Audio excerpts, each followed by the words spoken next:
Dans une séquence vidéo précédente, nous avions vu ce que sont les trois facettes des fonctions. Nous avions aussi vu en détail les appels des fonctions. Nous allons dans cette séquence-ci plus particulièrement nous concentrer sur l'aspect prototype. Dans l'exemple du cours, l'exemple avec le calcul de la moyenne, le prototype de la fonction moyenne est la ligne qui se trouve ici. Nous allons maintenant voir les détails des prototypes. En C++, tout comme les variables, les fonctions doivent être annoncées avant d'être utilisées. Dans le cadre des fonctions, c'est ce que l'on appelle le prototype. Le prototype sert donc à déclarer au reste du programme trois choses. Le nom de la fonction, comment on va l'appeler, les paramètres à lui fournir pour que la fonction puisse fonctionner, et enfin, le type de la valeur de retour, c'est-à-dire le type que la fonction va retourner au reste du programme. La syntaxe générale de déclaration d'un prototype de fonction est la suivante. On commence par annoncer le type de retour, ce que la fonction va renvoyer au reste du programme, puis ensuite on donne le nom de cette fonction, et enfin, entre ici les parenthèses rondes, on va avoir la liste de tous les paramètres que la fonction doit recevoir pour fonctionner. Cette liste est éventuellement vide si la fonction n'a pas besoin de recevoir de paramètres. Comme exemple de prototype, on peut reprendre l'exemple précédent du code donné dans le transparent précédent, qui est le calcul de la moyenne. Ici, on va donc calculer la moyenne de deux nombres. Pour cela, on va dire que la fonction retourne au reste du programme, renvoie une valeur de type double, qu'elle va s'appeler moyenne et qu'elle va recevoir deux paramètres, un paramètre x de type double et un paramètre y de type double. Et on termine la déclaration du prototype ici avec le point-virgule. La partie qui précède le point-virgule dans un prototype, c'est ce qu'on appelle l'entête de la fonction. Et quand l'entête est suivie d'un point-virgule, c'est ce que l'on appelle le prototype.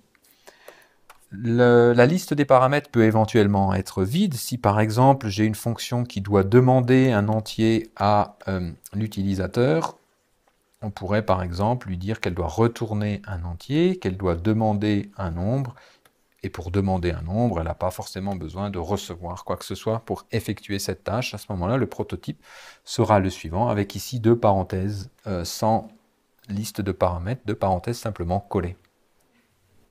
Le prototype sert donc à annoncer au reste du programme ce que va faire la fonction. Pour cela, il faut donc que la fonction ne fasse que ce pourquoi elle a été prévue. Et il ne faut absolument pas qu'elle ait des effets cachés, ce qu'on appelle des effets de bord. Par exemple, si vous imaginez la fonction racine carrée qui calcule la racine d'un nombre, son prototype, typiquement, comme on peut le trouver dans la bibliothèque standard, c'est de recevoir un argument de type double x, elle s'appelle sqrt et elle retourne un double, et cette fonction, vous vous attendez à ce que uniquement elle calcule la racine carrée, non pas à ce qu'elle pollue l'affichage avec des messages. Donc, c'est ce qu'on appelle des effets de bord. Quand on a des effets qui ne sont pas attendus, c'est ce qu'on appelle des effets de bord. Une fois qu'on a bien spécifié ce que doit faire la fonction, alors il faut bien sûr choisir un nom pertinent qui illustre exactement ce que fait la fonction. Enfin, un dernier conseil, commencez par toujours faire le prototype de votre fonction. Faire le prototype de votre fonction, ça va vous permettre de clarifier très clairement ce qu'elle doit recevoir, les paramètres, on a vu tout à l'heure, et aussi ce qu'elle doit fournir, la valeur de retour, le type de retour. Ça sera donc déjà deux choses que vous aurez spécifiées avant même de vous préoccuper de savoir comment vous allez faire ce que doit faire la fonction. Résumons maintenant différents aspects de la syntaxe que nous avons vus jusqu'ici dans ce cours. Si vous écrivez une expression qui commence par un type, ici suivi d'un nom avec un point-virgule, alors ce sera la déclaration d'une variable. Par contre, si vous ajoutez entre le nom et puis le point-virgule, ici, des parenthèses sans argument, ça sera le prototype d'une fonction et non pas une variable. Cela peut vous paraître peut-être un petit peu plus naturel si je l'avais écrit de cette façon ici, int f, vous voyez ici peut-être à cause du nom mieux que c'est une fonction. Ou alors, encore mieux, si je vous écris, comme je l'ai fait dans l'exemple précédent, la fonction demander nombre ici qui ne prend aucun argument. Donc faites très attention, ici c'est bien un prototype de fonction et ça n'a rien à voir avec une variable, c'est une erreur fréquemment commise. Si par contre, entre les parenthèses, vous mettez une valeur qui est compatible avec le type qui est au début de la ligne en question, alors vous avez de nouveau une déclaration de variable, et cette fois-ci avec la valeur, c'est une initialisation.